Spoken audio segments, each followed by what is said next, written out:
In today's video, we're going to continue our 2019 NHL offseason plan series, and today's team we're covering is the Arizona Coyotes, and that's coming up next.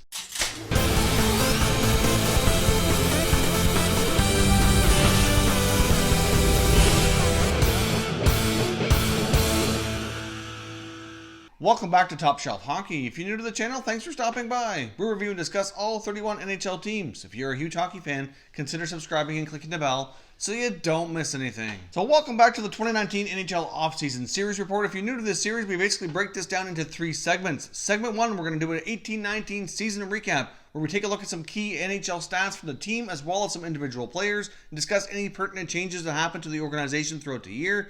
Secondly, in segment number 2, we're going to take a look at their salary cap situation. How much money do they have to spend this summer, and what UFAs and RFAs do they have to look after internally as well? And then thirdly, we're going to take a look at what changes this team needs to make, whether it be internally or externally, with free agency, trades, etc., to make this team even better and more competitive for next year. In case you missed any of the other teams in this series so far, I'll put a link in the YouTube cards up here for the playlist. We've covered more than half the teams so far, so feel free to look for the teams you're looking for. If it's not in there as of yet, they will be posted within the coming days and weeks here as we try to wrap this series up. Now let's jump into the 18-19 season recap. The Arizona Coyotes certainly had a lot of progress this past year. They finished with a record of 39, 35, and 8 for 86 points. Fourth place in the Pacific Division, just barely missing the playoffs. They did have a pretty good run, certainly had their fair share of adversity this year with all kinds of injuries, but still managed to get where they were. So it's certainly a great year, lots of improvements overall for the Coyotes, but there's still plenty more work to do. Let's take a look at some of the key team statistics as well from the season. The power play is certainly a major area of focus going into the 19-20 season. Last year they only had a 16.3 success rate on a power play for 26th best in the NHL, so that certainly needs a lot of attention. Their PK, on the other hand, was absolutely phenomenal, right up there with the best of the NHL at 85%. Third best in the NHL last year, so that needs to be maintained. That was critical for them this year. They certainly did really well on the goals against and the defensive side of the game.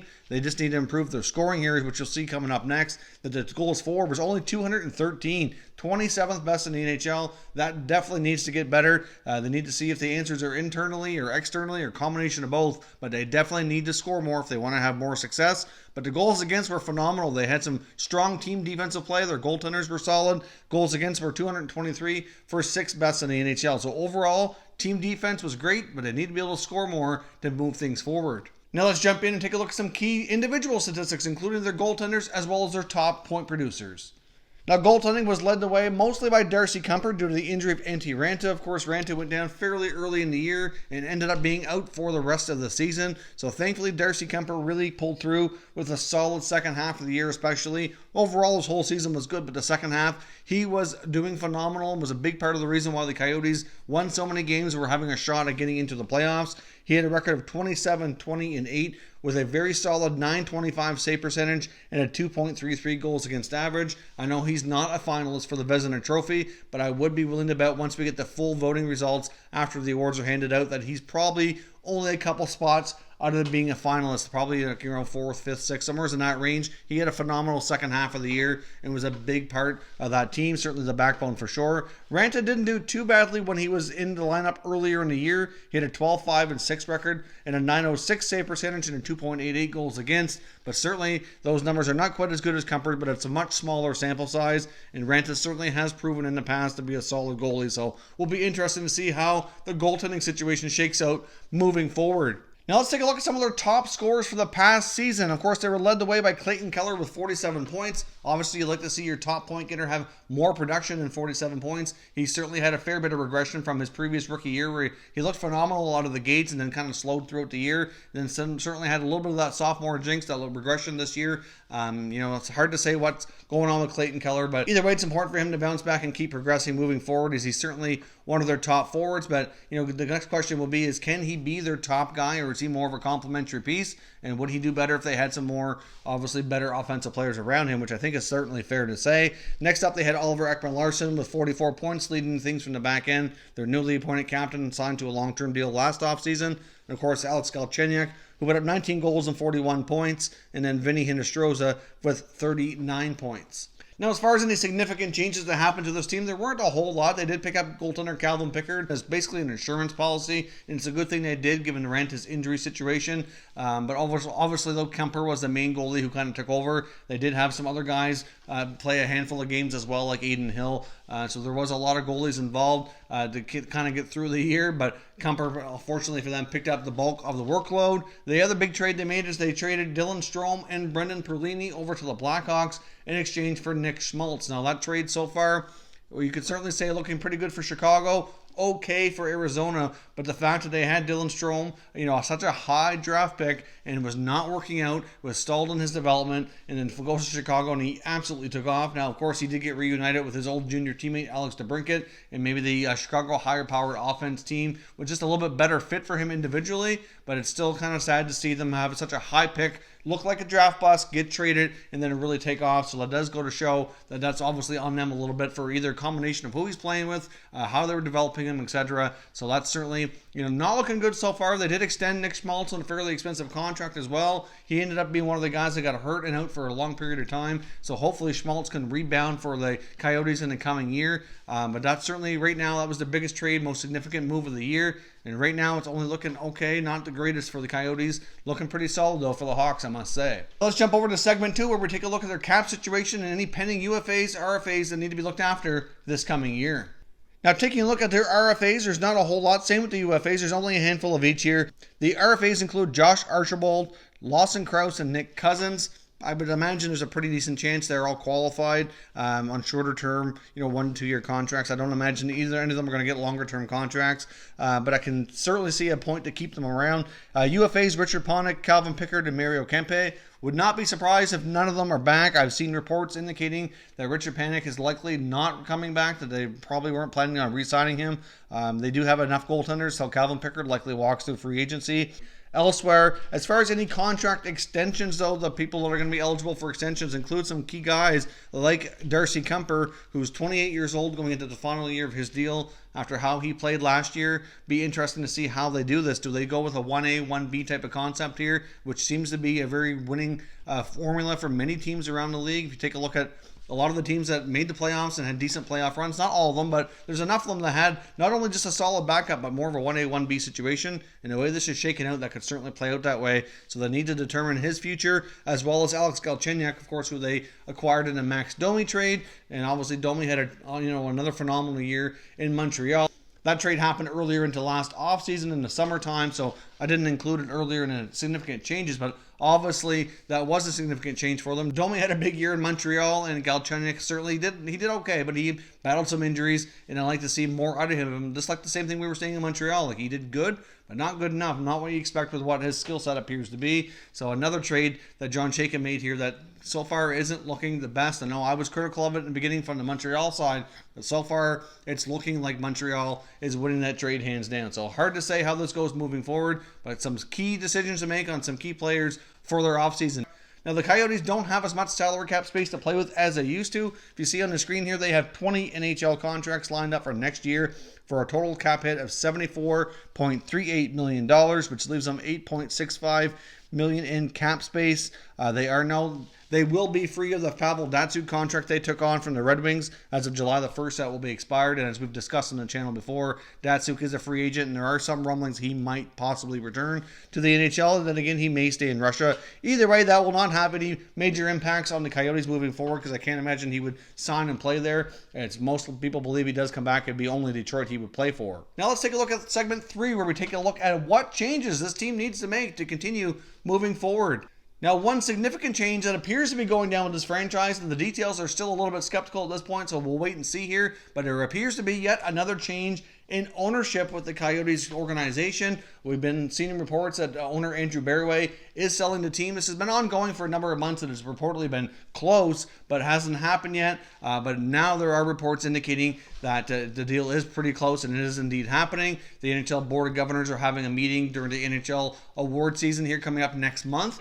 And it is expected to be on the agenda for that meeting so we could find out more details, likely ahead of time. Stuff usually gets leaked, but I guess we'll stay tuned for that. But Bearway apparently will be retaining a minority stake in the team, but the selling majority of it. We don't know who that new owner is yet, which certainly raises a lot of questions. We know that the NHL and the owners of the past here, at least, have tried their best to keep the team in Arizona. They've had a struggle getting a long-term arena deal, which certainly remains a major obstacle to making that happen. We know they have one more year in their existing situation, and then they're being transferred to the Central Division once Seattle comes into play in 2 years' time. And I know they weren't pleased about that. It's certainly going to wreak havoc on probably some scheduling and some travel, whatnot. And I know there's certainly some conspiracy theories out there also that think that they're being put to the Central Division because eventually they'll move to Houston. And I'm not going to say that is or is not going to happen, but I do think if the team ever does relocate, that would certainly be a good landing spot. And that's really all I'm going to say about it for today's video. But ownership is a big question mark. We don't know who the new owners are. We don't know what their intentions are, if they're going to be able to get an arena deal or not.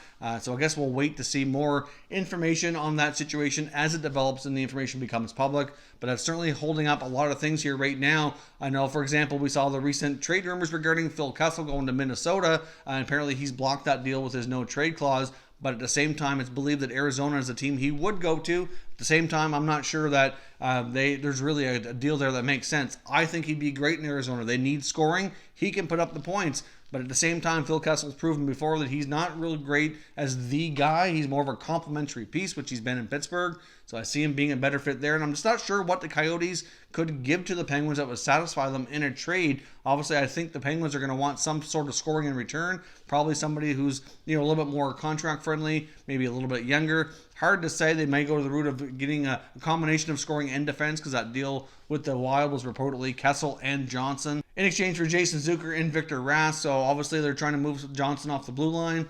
It's just debatable on if there's really a deal there. I just don't know what the Coyotes would have that the Penguins would want, but it is pretty well known that he probably would accept a trade to Arizona. So I guess we'll see on that front. But in that report with all that came out, it indicated that Arizona can't really make too many trade offers right now because of the ownership situation not being finalized. So they're kind of in a bind that way. So that needs to be sorted out quickly, and we'll likely have that in place sometime here over the next few weeks as we approach the end of the NHL season with the Stanley Cup finals getting ready to get underway, and then the award season and everything coming in there shortly thereafter. But obviously the goaltending situation is a good problem to have. They have Darcy Kuemper, who proved to be very, very capable and solid last year. They've got Antti Raanta. So a big question I have to you is where they need scoring. Their power play is atrocious. It needs work. They need some more offense. Would they consider trading one of their goaltenders to obtain that scoring? Or is that just too important? You go with a 1A, 1B situation and try to figure it out in other ways here. Obviously it's nice to have a goaltending problem. Obviously last year with Raanta having the injury, which he's been hurt a few times now. You might want to have that insurance policy in Kuemper. Or do you consider trading one of them to try to obtain that offense? Let me know what you think down in the comments. I think the team's more likely leaning towards keeping both and running with a 1A, 1B combination. See how the battle goes in training camp and kind of take it from there. Certainly their young players need to rebound and do better. Obviously, like I said, Clayton Keller needs to get better. You've got Nick Schmaltz coming off an injury. You've got Alex Galchenyuk, who really needs to assert and establish himself as that 30-goal guy that they traded for. There's a lot of things in Arizona that didn't go well last year, and a lot of it was injury-related.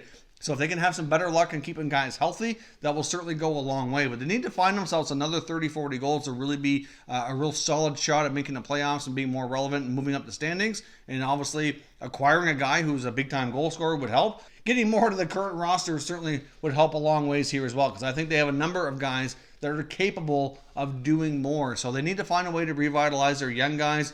So that could be a combination of some coaching techniques, and it could be a combination of adding a little bit more of a veteran presence if you can. If they can find out one guy to kind of ignite the offense in the forward group, that would probably go a long ways as well. I'm not sure if Kessel's that guy or somebody else, but either way, Arizona needs to find that one top goal scorer to be added to this group. It would make a big difference to their 5-on-5 play and hopefully ignite the power play in a 2-for-1 combo there and really help move this team forward. They do have some pretty solid prospects, including youngster Barrett Hayton, who was a top pick last year's draft. I think he's a pretty good shot that he makes the team, at least on a short-term basis next year. He's an offensively gifted player, so he'll certainly help as well. But they need some more offense from veterans as well to kind of balance things out. But overall, look to Barrett Hayton to hopefully ignite some offense and add some more youth to this roster next year as well. So those are all my thoughts on the Arizona Coyotes and how they handle their offseason to get better for next year. Like I said, I do have some concerns. We could see regression if the scoring isn't there. It is quite possible that team defense and goaltending might be an overachievement. They might regress a little bit. When you perform that well, it's certainly difficult to keep it up, and any amount of regression could really put them back in the standings further down if they don't get the offense to offset and make up for it. So I guess that's my main concern, but I want to know what you think about the Coyotes and what they need to do this summer to get back and better for next year. If you're new to the channel, I hope you consider subscribing. We cover all 31 NHL teams, and there's plenty of content here for all hockey fans to enjoy. So if you're new, subscribe for plenty more content in this series, as well as plenty other hockey talk, so stay tuned for that. Thank you very much for watching, and I will catch you next time.